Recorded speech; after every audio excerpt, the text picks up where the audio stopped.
Hey guys, it's time for chapter 11. Alright, here we go. Ma was waiting alone on the other side of the doors. Obviously, he knew what would be discussed in there and had chased the other servants away. I stopped when I saw him, cringing a bit as I waited for him to clunk me over the head or commit some other act to force me back into Connor's dining room. There was no cowardice in my nervousness. His hits came without mercy. But he only nodded at me. You clean up well for an orphan. I had help. Where are you going? I scratched an itch on my face. Didn't really think that through yet. Somewhere I can be alone. Maud apparently had no inclinations to leave me alone. He put an arm on my shoulder and steered me down the hallway. Come with me.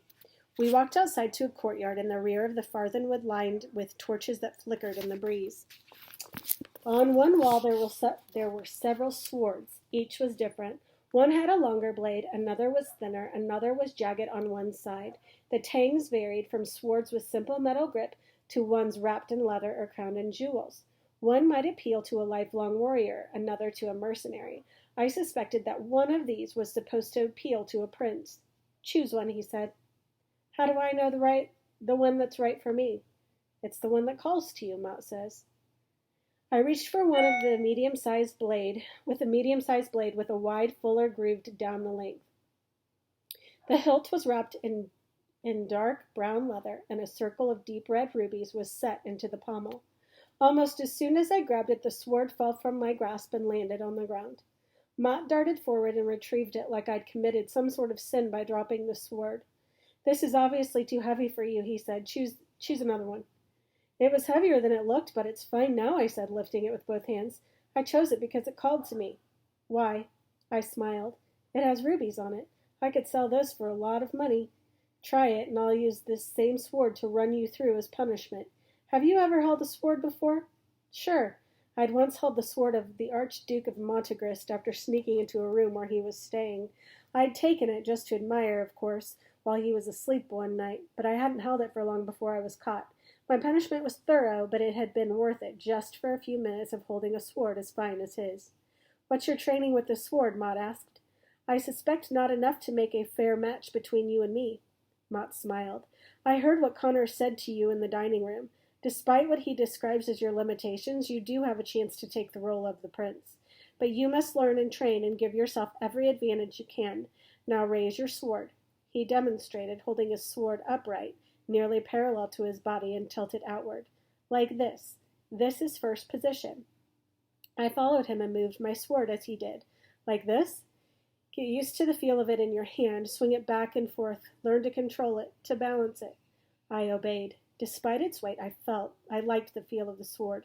I liked me with this sword in my hand.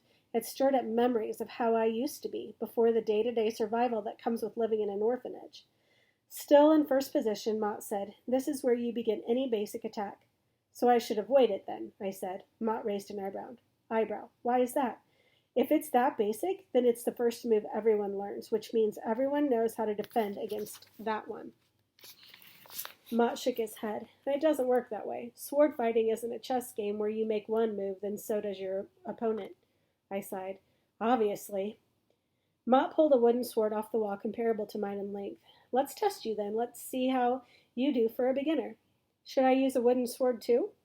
That made Mott smile. Even with a wooden sword, I can still do more damage to you than you'll do to me with that real one. As soon as he finished speaking, he cut a line through the air past my sword and hit my shoulder. Would you at least try to stop me? He asked. I made a face and thrust my sword at him, but he parried it. Not bad, Mott said, but be bolder. Prince Jaren was known for that. Sounds like he's dead, so whatever his boldness was with the sword, it obviously didn't save him. Nobody could have survived so many pirates, Mott said. Nobody on that ship did survive. And they probably all had swords, I said, swiping at empty air when Mott took a step backward. So training me with one is useless. Relax your body, Mott said. You're too tense. Why me? I asked, lowering my sword. Why am I here? Why shouldn't you be? Tobias is smarter than me, and Rodin is stronger. Apparently, I have only slight resemblance to what he feels the prince would look like today. Mott lowered his sword as well. Tobias may be even more educated than you, but I have no doubt you're cleverer. Rodin is stronger, but a strong heart will always overcome a strong body. He smiled. And as for the physical resemblance, it would help if you cut your hair and stood up straighter. I can't see your face half the time you're speaking. Now raise your sword. Your problem is that you're trying to hit my sword. Hit me. I'd hurt you. This is a sword fight, Sage. That's the idea.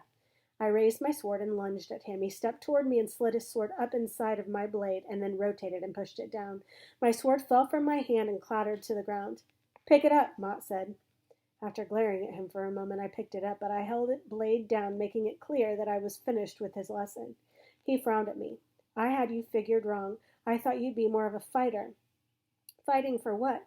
The privilege of getting myself killed one day like Eckbert's family? Even if I did what Connor wants, I'd never feel like a prince. I'd only be playing the part, nothing more than an actor for the rest of my life. And what are you now? Mott lowered his own sword. You put on a facade of toughness, but I've seen you look frightened. You pretend to care for nobody, but I didn't miss your reaction when Latimer fell. And you pretend that you could run from your family and Avenia without looking back. But I hear the tone of your voice when you speak of them. I don't think you hate everyone half so much as you claim to. You're an actor now, Sage. All Connor wants is for you to act on behalf of Carthia rather than for yourself. Mott had hit closer to the truth than he realized. I didn't want to think about my fears or about Latimer or especially about my family. I handed him the sword and said, "Thanks for the lesson, but I'll never be a prince." Interesting that you chose this sword, then, Mott said. It's a replica of the one Prince Jaren once owned. If Connor can look at you and see a prince, then it's about time you did the same. Okay. For today, I want you to think about Mott.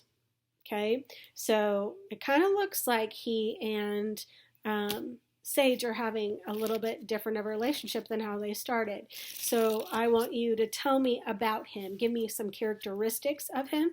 What is his character like? Okay, remember, not physical things. We want to know what's he like on the inside. So tell me about Mott. Okay? All right, see you tomorrow.